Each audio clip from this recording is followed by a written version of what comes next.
Мария, Дева чистая, Пресвятая Богородице, радуйся, невесто не невестная, Царице Мати Деву, руно все покрывающее, радуйся, невесто. Right, so good evening, and well, I suppose probably when you get this it'll be afternoon, so good afternoon, and welcome to my third and final video diary on Rachmaninoff.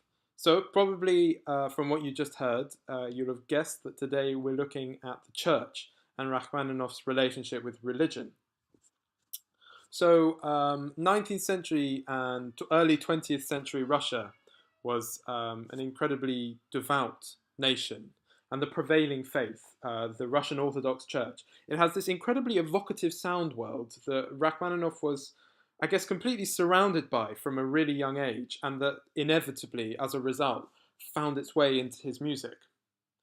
As a man, Rachmaninoff was definitely passionate about religion, and he made it very clear in his writing that beyond his family and his country, his faith was the most important thing his music could express.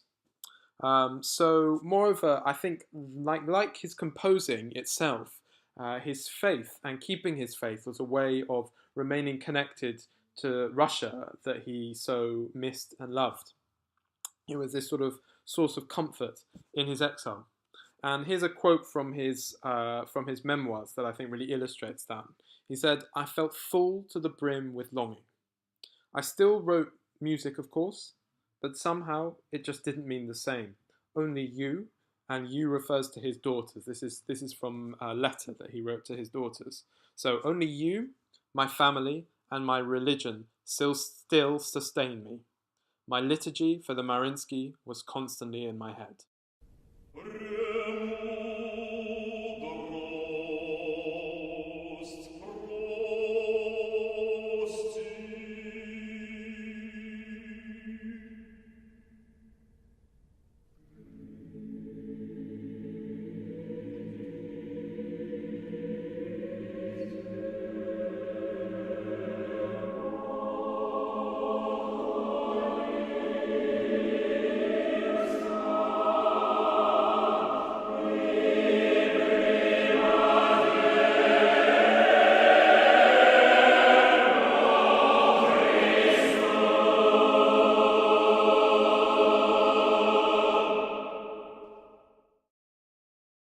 So while he composed a lot of music like that liturgy specifically for the church, and I mean, if you're interested in that side of his music, then you should definitely check out both his Vespers and his All-Night Vigil, because both of them are stunning choral works for the church.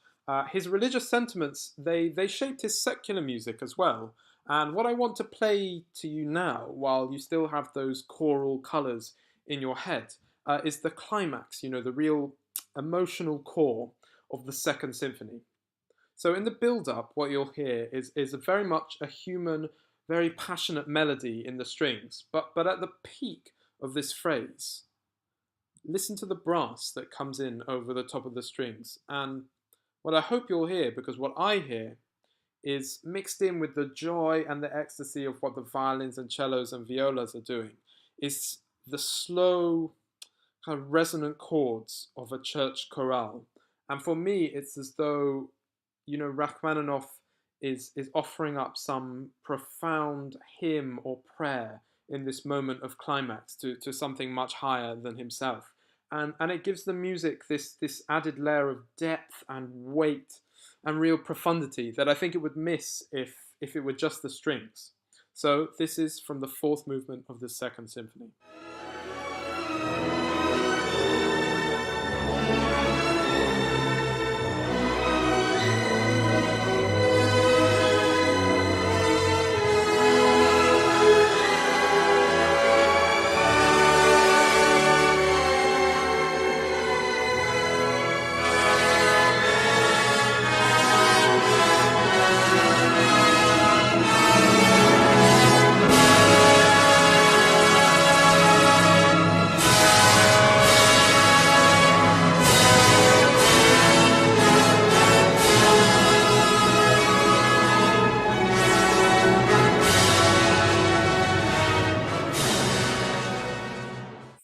also led Rachmaninoff to the question of death.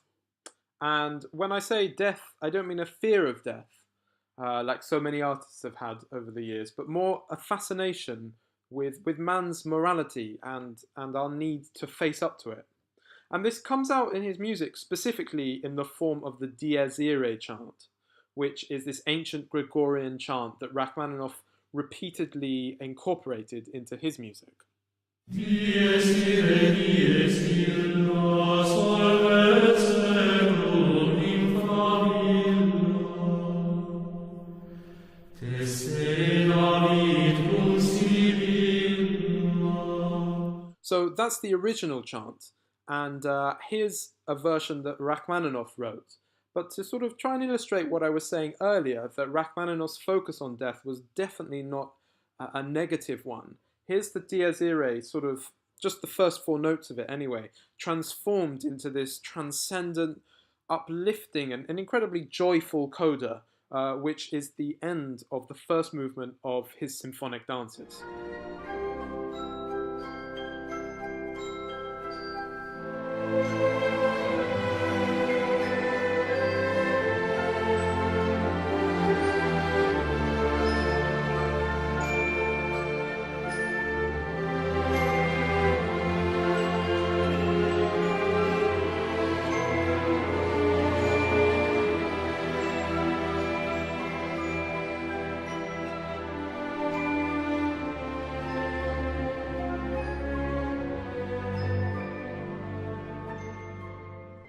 So I can't finish a talk about Rachmaninoff's relationship with the church without mentioning church bells.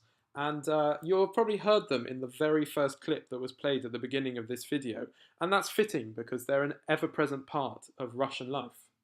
Now, Rachmaninoff absolutely loved the timbre. He loved the sound of the bells, particularly the evening bells. And he missed them so much in his exile. And I think that's why, both for the part they played in his life during Russia and for the way he missed them when he was away from Russia, his music always comes back to them. And in this regard, one piece in particular from his very early career stands out, and that's the C-sharp minor prelude. At this time, he was living on his aunt's summer estates, and he said, "I heard the endless tolling of the church bells every day. And one day, it came to me with such force. I could not shake it off, even though I tried, and I had to write it down." And that thing that he had to write down, it was the C-sharp minor prelude. Here it is.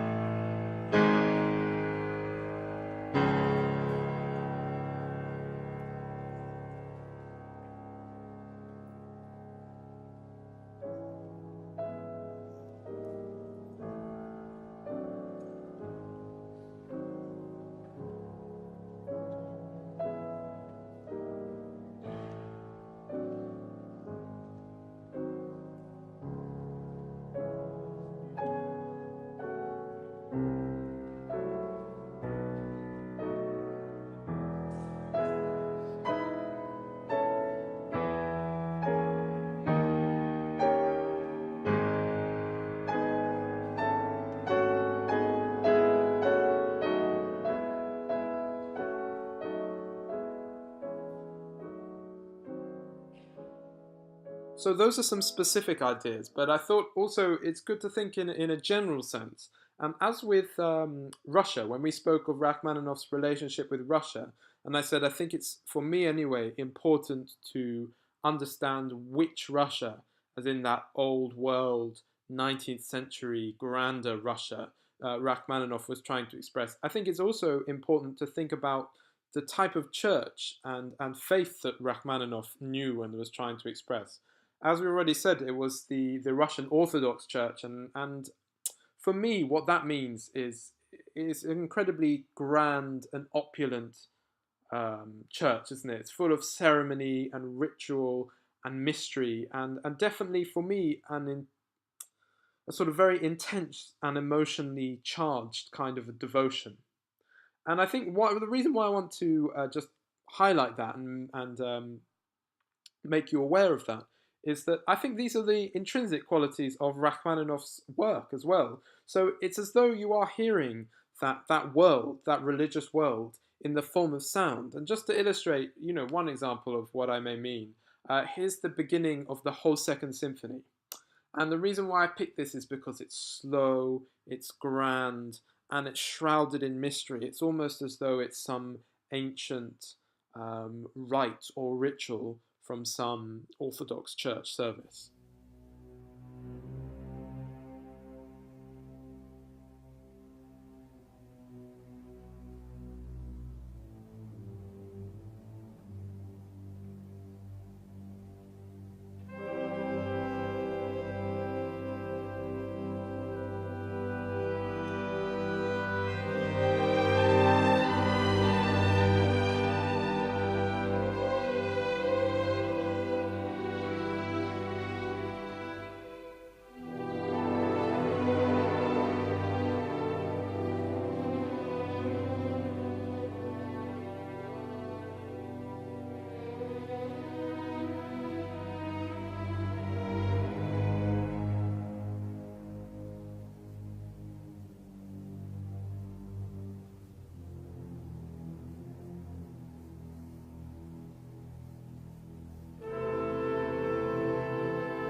So I promised myself I'd leave it there, but I just can't, because there's one final colour that we haven't talked about at all that's so important in Rachmaninoff's music, and that is the sounds, the sights, the smells of the country.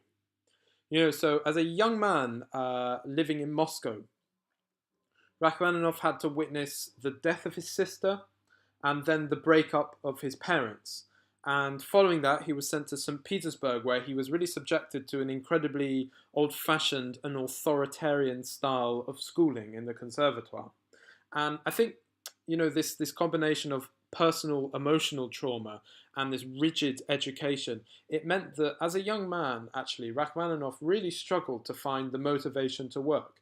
And it might surprise you to know that he was actually right on the edge of being expelled from the conservatoire because he failed so many exams while he was there. However, after the breakup of his family, he went to live with his aunt, and in the summer he went to her rural estates, and there his life changed because he discovered the country fairs, and he discovered gypsies and their bands, and folk choirs and dancing, and the camaraderie that existed in that world. And sort of through this energy that he found, and the freedom also that he saw in the way people made music in that world, compared with his sort of strict training that he was used to, he really discovered he rediscovered his joy for life and for composing. And as a result, this rustic world and these sounds, they provide the inspiration and often the melodies for many of his compositions. So as a young man, he was particularly taken with the gypsy life and the exoticism of that world. And so many of his compositions are inspired by the gypsies he met, and in particular, a gypsy girl called Anna, who he claimed in his memoirs was his first true love. So this is Aleko, which is his first opera, and it's all about gypsies. It's based on a Pushkin poem about them. So this is just a quick scene from that opera.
But even as he matured and grew, still this music remained very much in his soul, and it's all through the Second Symphony, which is why I simply had to mention it.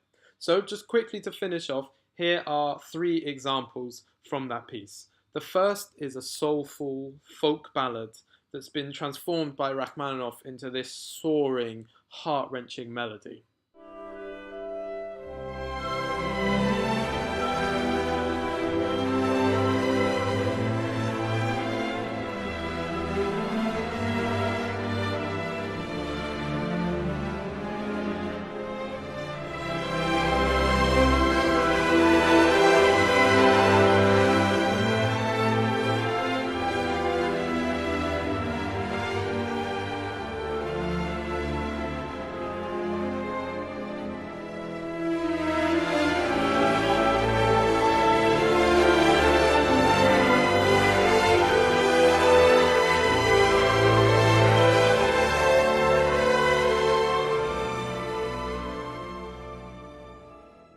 Next, it's the hustle and bustle of one of those country fairs I mentioned, and this is the opening from the very jaunty and exuberant fourth movement.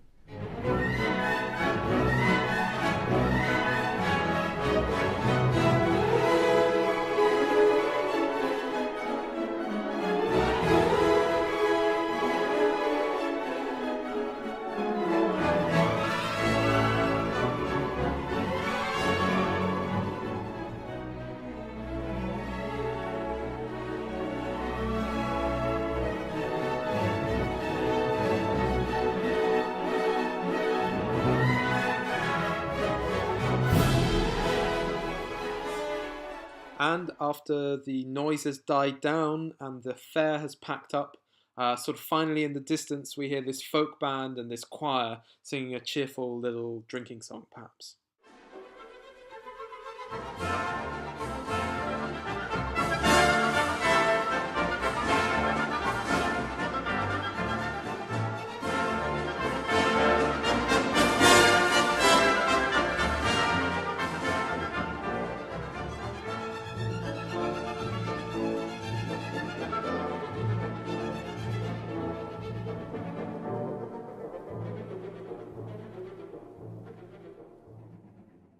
Right, well, that's it. That's the end of my journey into the life and the mind and the music of Sergei Rachmaninoff.